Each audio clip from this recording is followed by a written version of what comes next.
Après 60 ans, un simple geste aussi banal que boire de l'eau peut décider de votre énergie, de votre circulation, ou au contraire accélérer la fatigue et les douleurs. Beaucoup d'hommes pensent qu'ils boivent assez. Mais en réalité, leur organisme déshydraté vieillit plus vite qu'ils ne l'imaginent. Je suis le docteur Alain Morel, urologue depuis plus de 25 ans, et j'ai accompagné des milliers d'hommes après 60 ans, très souvent. Leurs problèmes de vitalité, de tension ou même de circulation intime ne venaient pas des médicaments, mais d'une habitude toute simple, la manière dont ils buvaient leur eau au quotidien. Aujourd'hui, je vais vous révéler comment l'eau, bien utilisée, devient un véritable carburant pour vos muscles, votre cœur et votre virilité après 60 ans. 3 règles simples suffisent pour transformer ce geste banal en une source d'énergie durable. Après 60 ans, beaucoup d'hommes pensent encore qu'ils boivent suffisamment d'eau simplement parce qu'ils n'ont pas soif. Pourtant, la physiologie change avec l'âge, les récepteurs de la soif deviennent moins sensibles. Le signal de déshydratation arrive plus tard, et le corps peut déjà fonctionner en déficit hydrique sans que vous ne le ressentiez. Ce déficit, même léger, se traduit par de la fatigue, des maux de tête, une tension artérielle instable et parfois des crampes musculaires. Dans mon cabinet, je constate souvent que ces signes sont attribués au vieillissement normal, alors qu'ils sont liés à un apport d'eau insuffisant. La quantité idéale après 60 ans n'est pas une valeur universelle, mais une plage adaptée au métabolisme ralenti. En moyenne, 1,5 litre par jour constitue un repère raisonnable pour la majorité des hommes. Mais ce volume doit être réparti avec intelligence. Boire 1 litre d'un seul coup surcharge les reins, remplit la vessie et conduit presque systématiquement à des levers nocturnes fatigants. À l'inverse, boire régulièrement de petites gorgées tout au long de la journée permet de maintenir une hydratation constante, de protéger la fonction rénale et de soutenir la circulation sanguine sans déranger le sommeil. Il faut également tenir compte du contexte climatique et de l'activité physique. Dans un climat chaud, ou simplement lors d'une marche quotidienne de 20 minutes, les pertes en eau par la transpiration augmentent significativement. Même si vous ne les percevez pas, dans ces cas, 2 litres d'eau peuvent être nécessaires pour compenser et prévenir l'épaississement du sang.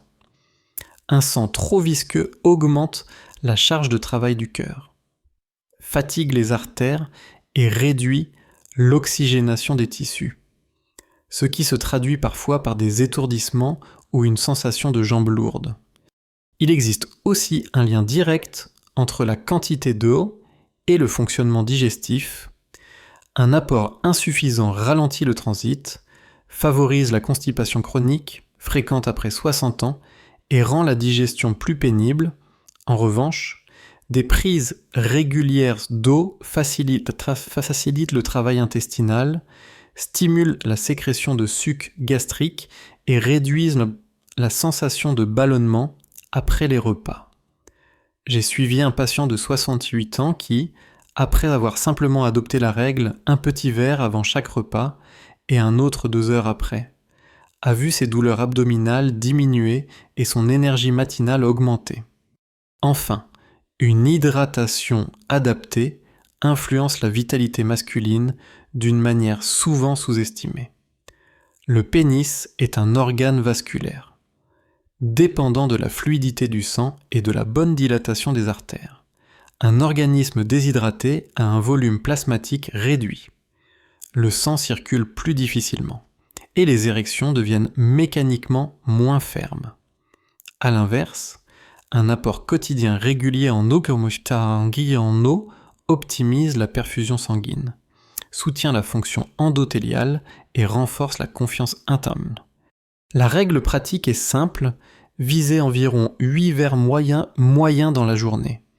En privilégiant la répartition entre le matin et l'après-midi, au réveil, un grand verre relance la machine métabolique, 2 à 3 verres dans la matinée, 2 à 3 dans l'après-midi et un petit verre en début de soirée suffisent à couvrir les besoins sans perturber la nuit. Évitez de dépasser un demi-verre après 20 heures, sauf en cas de grande soif. Avec cette discipline simple mais régulière, l'eau cesse d'être un geste banal pour devenir un allié actif de votre cœur, de vos muscles et de votre virilité après 60 ans. Après 60 ans, ce n'est pas seulement la quantité d'eau qui compte, mais aussi le moment où elle est consommée. Le corps réagit différemment selon les heures de la journée, et l'eau peut devenir soit une alliée précieuse, soit une source de désagrément lorsqu'elle est mal répartie. Beaucoup d'hommes ont l'habitude de boire surtout le soir, au dîner ou juste avant de se coucher, pensant compenser leur faible consommation dans la journée. En réalité, cette habitude favorise les réveils nocturnes, fatigue la vessie et fragmente le sommeil profond. À long terme, ces nuits interrompues altèrent la mémoire, réduisent la concentration et accélèrent le déclin cognitif. Le premier moment clé est le matin. Dès le réveil, après une nuit de jeûne hydrique, le sang est plus concentré, la circulation ralentit et la pression artérielle peut monter. Un grand verre d'eau tiède au lever réactive la circulation, stimule le cerveau et relance la digestion. Des études ont montré que boire un simple verre d'eau le matin améliore la vigilance et réduit le risque de chute de tension orthostatique. Un phénomène fréquent quand on se lève brusquement après 60 ans. Cette pratique simple protège le cœur et le cerveau dès les premières minutes de la journée. Le deuxième moment stratégique est, avant les repas, quelques gorgées d'eau, 15 à 20 minutes, avant de manger prépare l'estomac, activent les enzymes digestives et réduisent la sensation de lourdeur postprandiale. Chez certains hommes, ce geste aide aussi à contrôler le poids, car il favorise une satiété plus rapide et évite les excès alimentaires. Il est important cependant de ne pas boire de grandes quantités pendant le repas, car cela dilue les sucs gastriques et ralentit la digestion, ce qui peut accentuer les ballonnements ou les reflux. Un autre moment bénéfique se situe pendant l'activité physique, même modérée comme la marche, le jardinage ou la gymnastique douce. Boire quelques gorgées avant et après l'effort soutient la circulation, prévient les crampes musculaires et favorise la récupération. L'eau aide les fibres musculaires à mieux se contracter et se relâcher, ce qui limite le risque de blessure et maintient une bonne mobilité. Chez les hommes de plus de 60 ans, cette habitude devient essentielle pour conserver des articulations souples et des muscles performants. Enfin, le soir doit être géré avec prudence. Boire trop après 20 heures surcharge la vessie et multiplie les levées nocturnes, perturbant le sommeil profond, indispensable à la régénération hormonale et cérébrale. La solution consiste à terminer son hydratation principale en fin d'après-midi et à limiter la prise d'eau à un demi-verre avant le coucher si nécessaire. Cette stratégie équilibre les besoins du corps tout en préservant le repos. En adoptant cette organisation, simple un grand verre au réveil, des petites prises avant les repas, quelques gorgées avant et après l'effort, et une consommation modérée le soir, l'eau devient un outil puissant pour soutenir la vitalité masculine.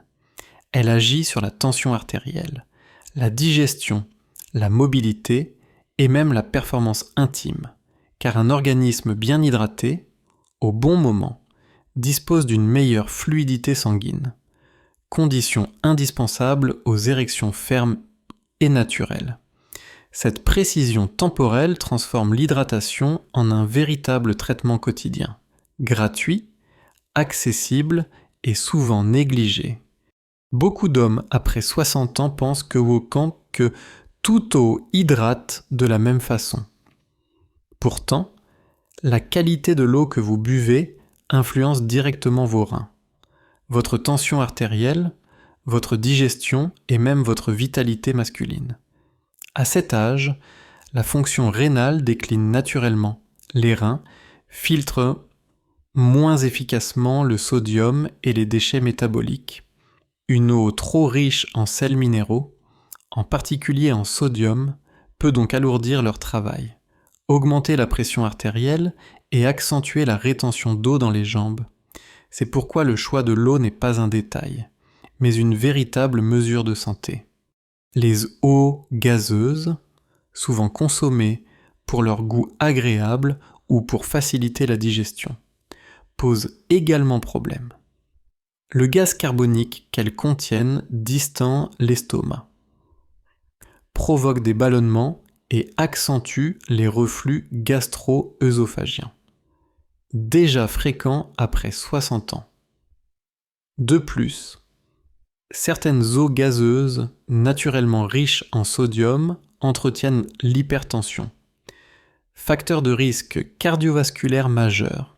Il ne s'agit pas de les bannir complètement, mais de les consommer avec modération et de privilégier les eaux plates, plus douces pour l'organisme.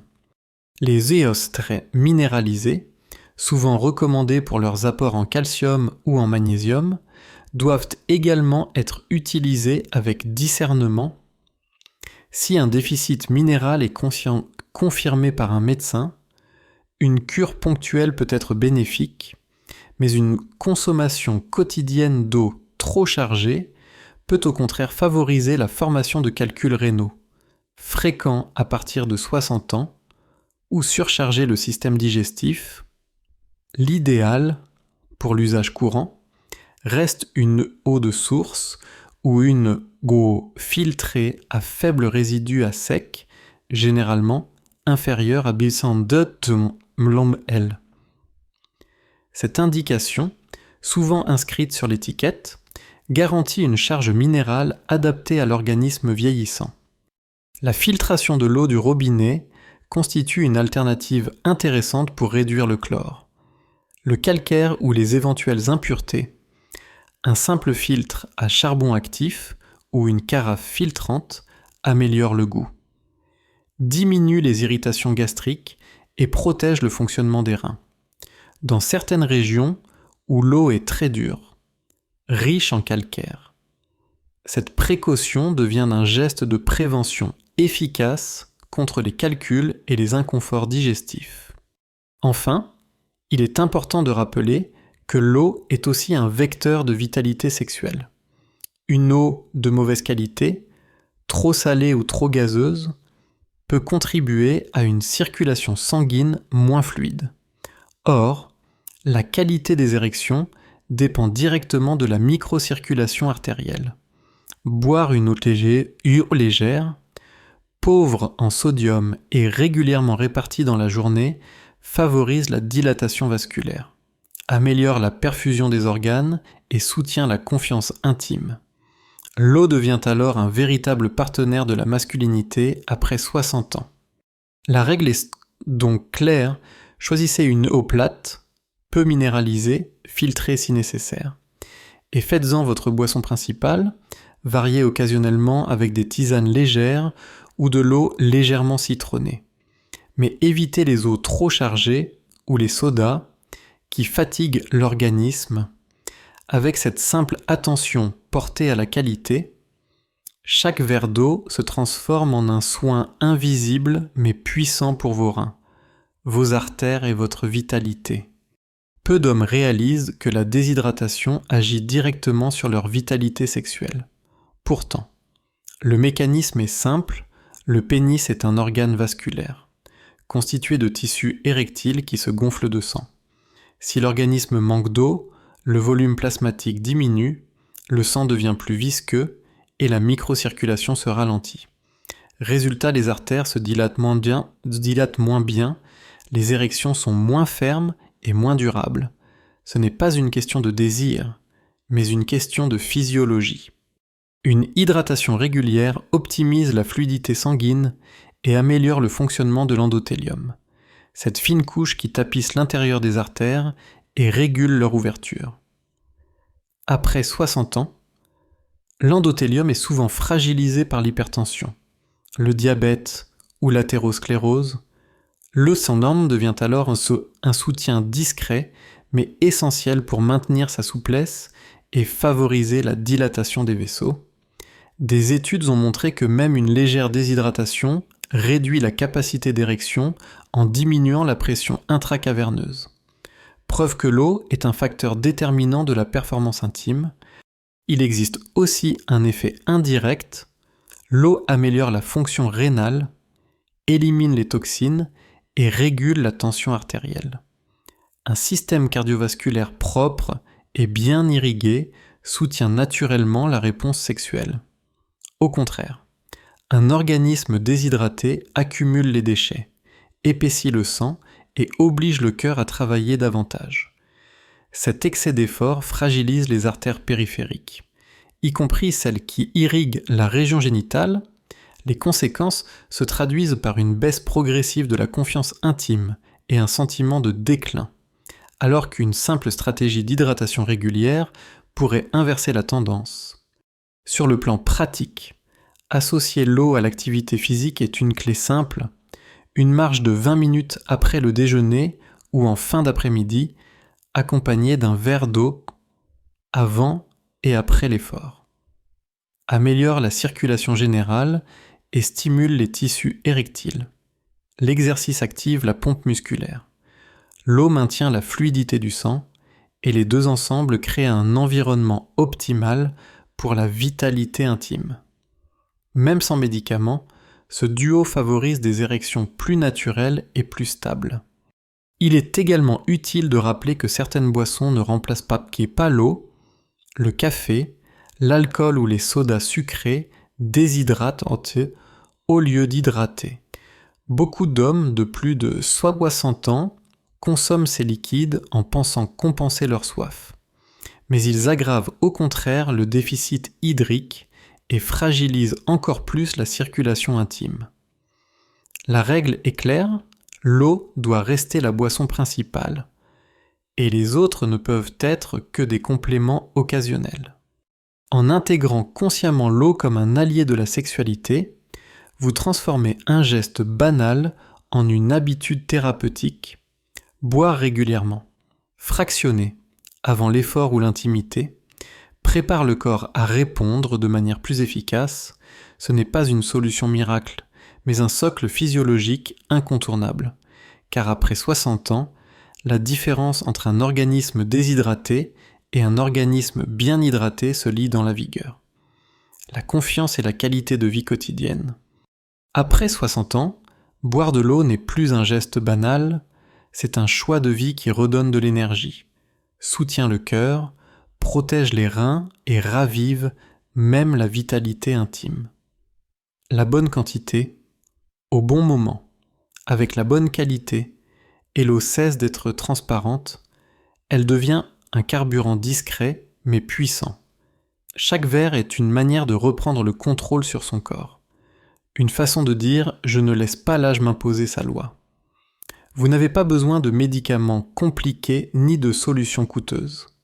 Il suffit parfois d'un geste simple, répété avec constance pour changer la trajectoire de votre santé et de votre confiance. Si ce message vous parle, laissez le chiffre 1 dans les commentaires pour montrer que vous choisissez de reprendre votre vitalité. Partagez cette vidéo à un ami, un frère ou un père qui sous-estime encore l'importance de l'eau. Et surtout, abonnez-vous dès maintenant à la chaîne Clé de longévité pour recevoir chaque semaine des conseils fiables, clairs et humains, pensés spécialement pour les hommes après 60 ans. Chaque abonnement est une promesse continuée à avancer ensemble. Un pas après l'autre, un verre après l'autre, vers une vie plus forte, plus longue et plus digne.